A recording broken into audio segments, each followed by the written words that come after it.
Olá, meu nome é Flávia Camargo Toni, sou pesquisadora e musicóloga no Instituto de Estudos Brasileiros da Universidade de São Paulo.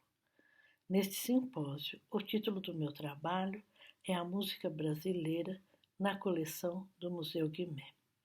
Para otimizar o tempo, eu vou ler o meu texto.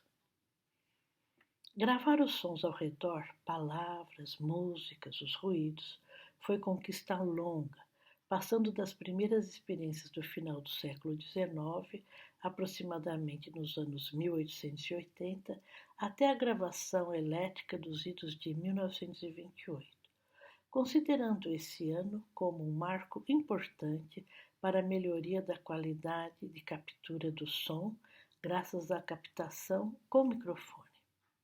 Na década anterior, ou seja, durante a Grande Guerra, superada a surpresa pelas possibilidades abertas pelo uso da energia elétrica e o uso intensivo da indústria pesada, havia um sentimento generalizado de preservação do que se passou a considerar como um bem entre os diversos grupos sociais. De um lado, provavelmente devido ao grande sentimento de perdas sucessivas, os homens queriam valorizar e preservar os cantos, danças e práticas tradicionais, pois a mortandade e a destruição de bens edificados e o aniquilamento de memórias comuns e coletivas traziam a crua realidade de perdas irreparáveis. De outro lado, os projetos de afirmação e reconhecimento de nacionalidades iniciados no século anterior, encontravam um importante aliado no fonógrafo para o estudo das línguas e da literatura oral. Pesquisadores de música e linguistas se uniram para explorar as novas possibilidades, isso já desde o início do século XIX, gravando cantos, músicas, as falas tradicionais, constituindo os primeiros arquivos sonoros que viriam a compor a memória musical da humanidade de outra forma material, além do papel, dessa vez fabricando discos, bem como os equipamentos e móveis para a reprodução dos sons. As iniciativas para a construção destas coleções de cantigas e músicas instrumentais surgiram tanto de particulares quanto de governos, de forma oficial. E um exemplo foi a parceria entre Ferdinand Brunot e Émile Pathé, este um fabricante de discos, o outro fundador dos Arquivos da Palavra, fundados em 1911 na Sorbonne. Os musicólogos, por sua vez, se dedicavam a formular metodologias para pesquisar a música de tradição oral, trabalhando em várias frentes, pois, com a possibilidade de se levar o aparelho de gravação a locais distantes, permitia o reconhecimento de repertórios que estavam fora dos espaços conhecidos da cidade ou nos arredores. Se a gravação dos sons poderia colaborar para a facilidade daquilo que se pretendia arquivar como memória, os estudos desenvolvidos no século XIX, a partir da coleta manual de cantigas, tinham comprovado a importância das transcrições para o papel, tanto para as análises comparativas quanto para a divulgação de repertórios tradicionais editados com acompanhamento. Na década de 1920, com o aperfeiçoamento do rádio, as coleções de cantigas tradicionais, que se confundiam muitas vezes com as finalidades e uso das coleções etnográficas, ganhavam um novo impulso, e a atividade de pesquisa de repertório para a voz e acompanhamento de instrumentos também se ampliava.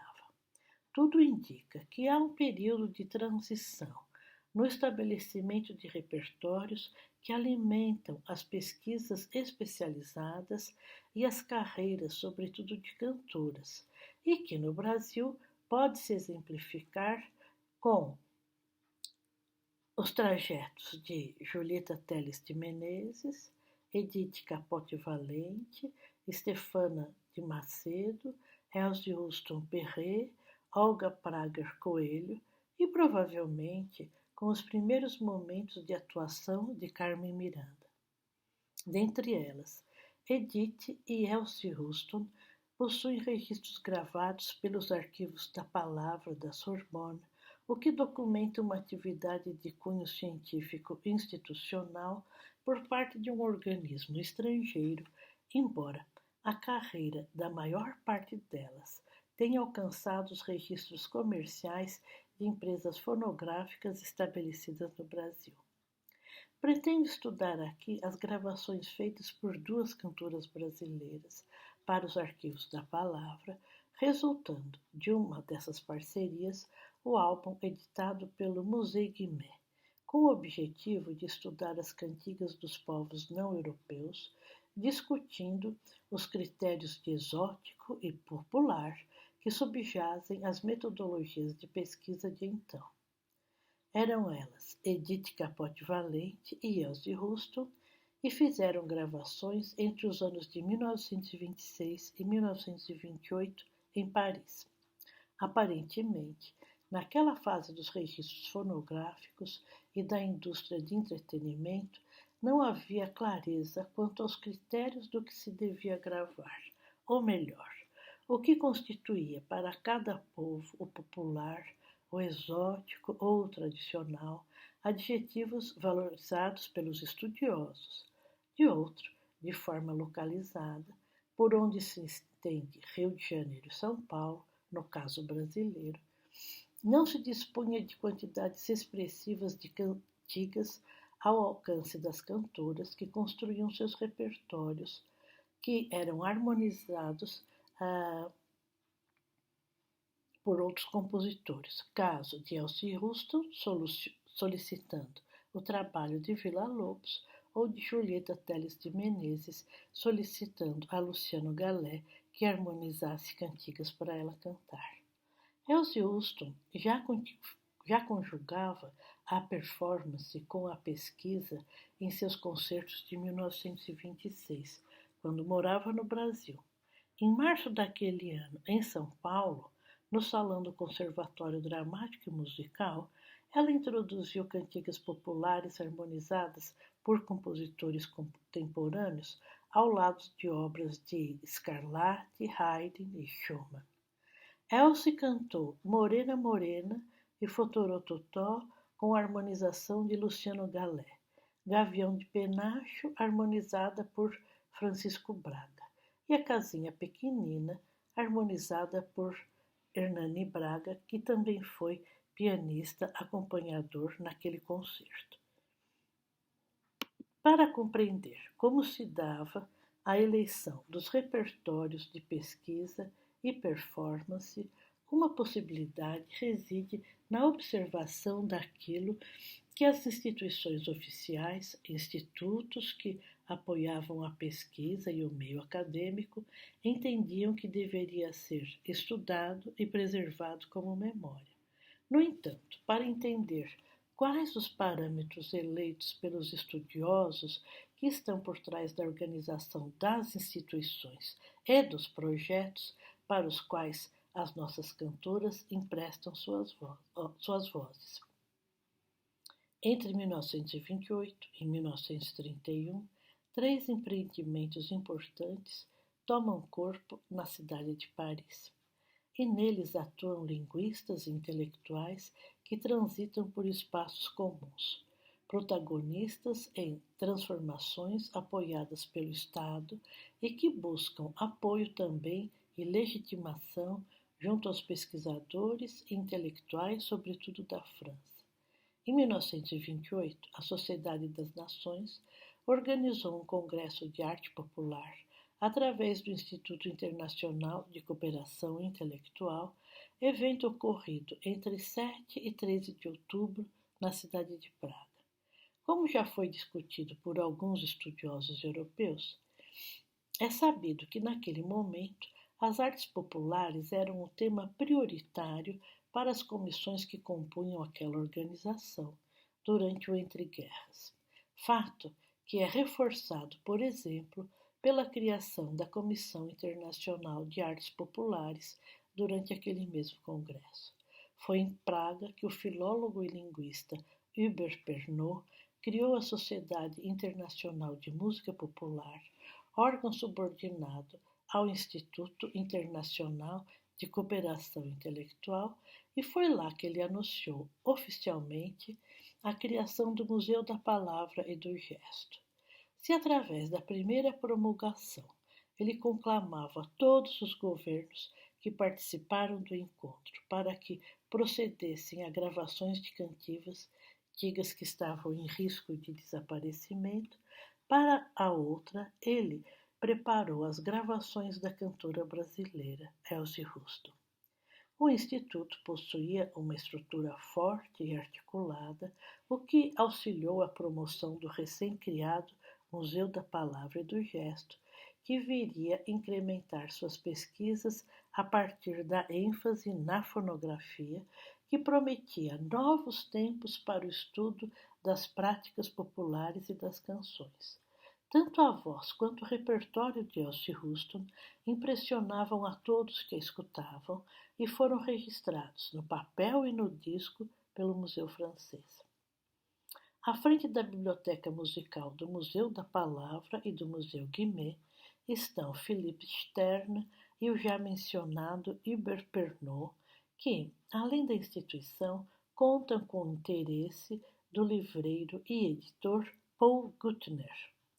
Há tempos eles vinham montando o projeto, pois a 19 de janeiro de 1927 assinaram um contrato para a edição de livros com as transcrições dos cantos gravados, a Biblioteca de Música Oriental e de Cantos Populares das regiões distantes, dos Arquivos da Palavra e da Universidade de Paris e do Museu Guimet, contava com 2 seções, uma para os textos musicais, as transcrições de cantigas, a outra para trabalhos sobre a música oriental e exótica com notação musical.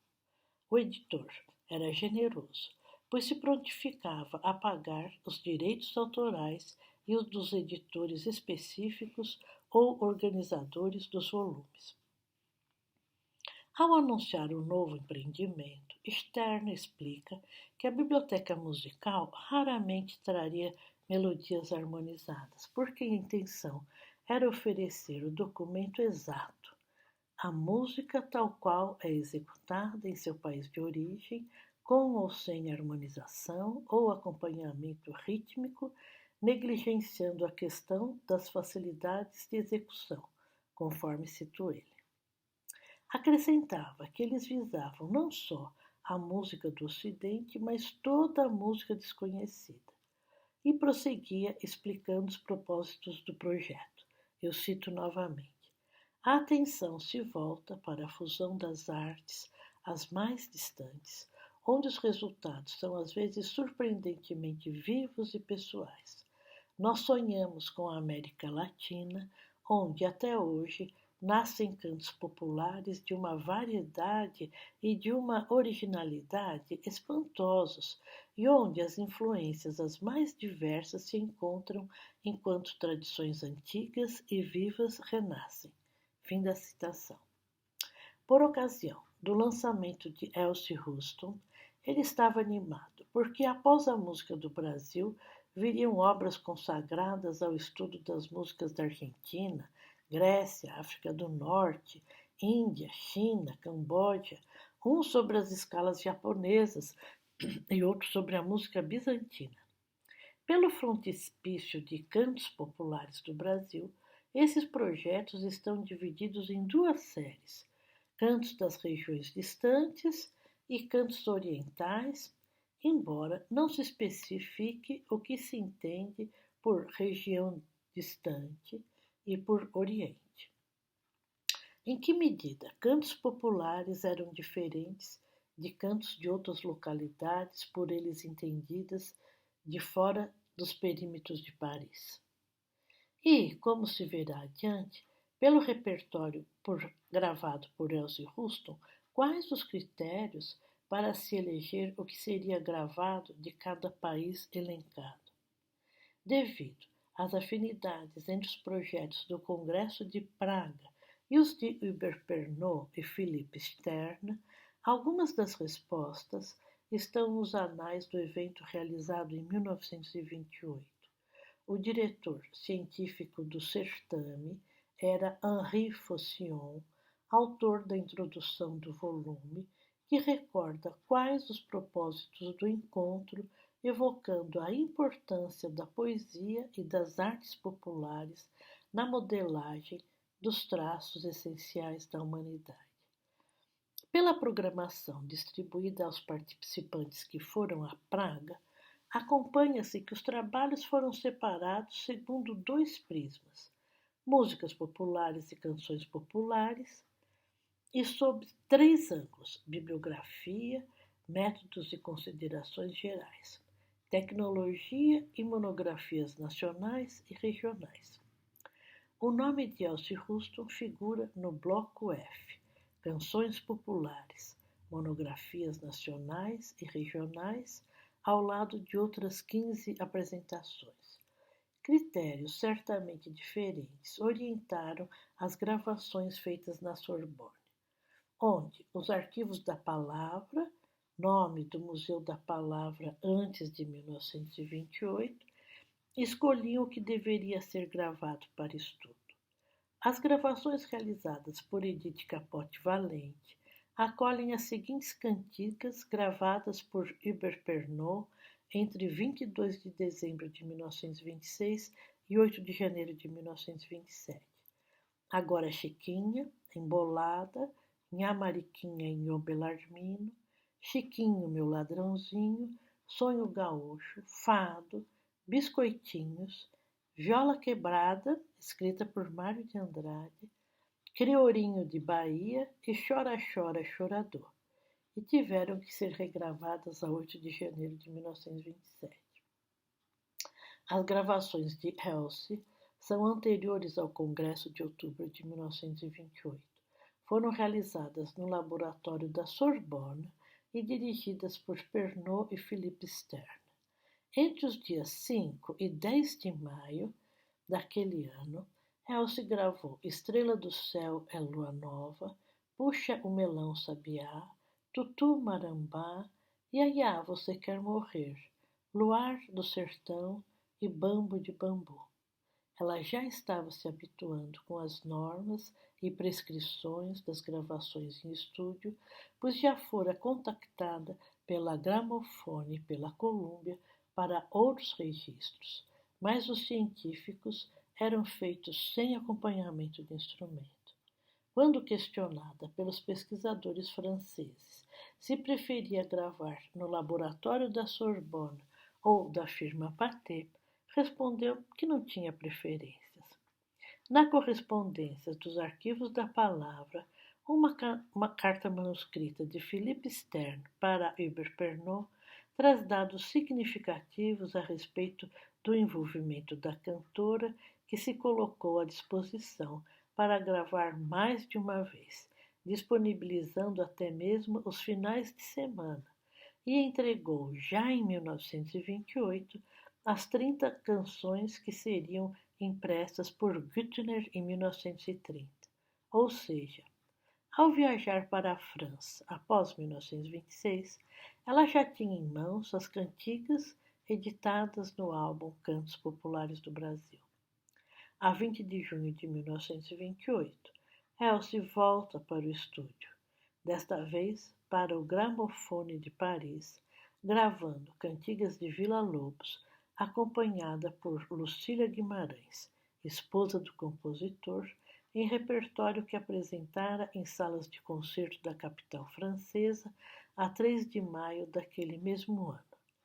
Desejo, da Seresta 10, Na Paz do Outono, da Seresta 6, Realejo, da Seresta 12 e Estrela no Céu é Lua Nova. Poucas semanas após, mas em data ainda ignorada, as músicas gravadas para a Columbia, no Rio de Janeiro, também se reportam às cantigas que serão editadas no álbum do Museu Guimê: Coco Dendê Trapiá, Ai Sabiá da Mata, o Barão da Bahia, Cadê minha pomba rola, Congaó, Zezinho, Jonas e Chaves. Fico à disposição dos colegas para responder qualquer dúvida, mesmo que seja por e-mail. Até breve.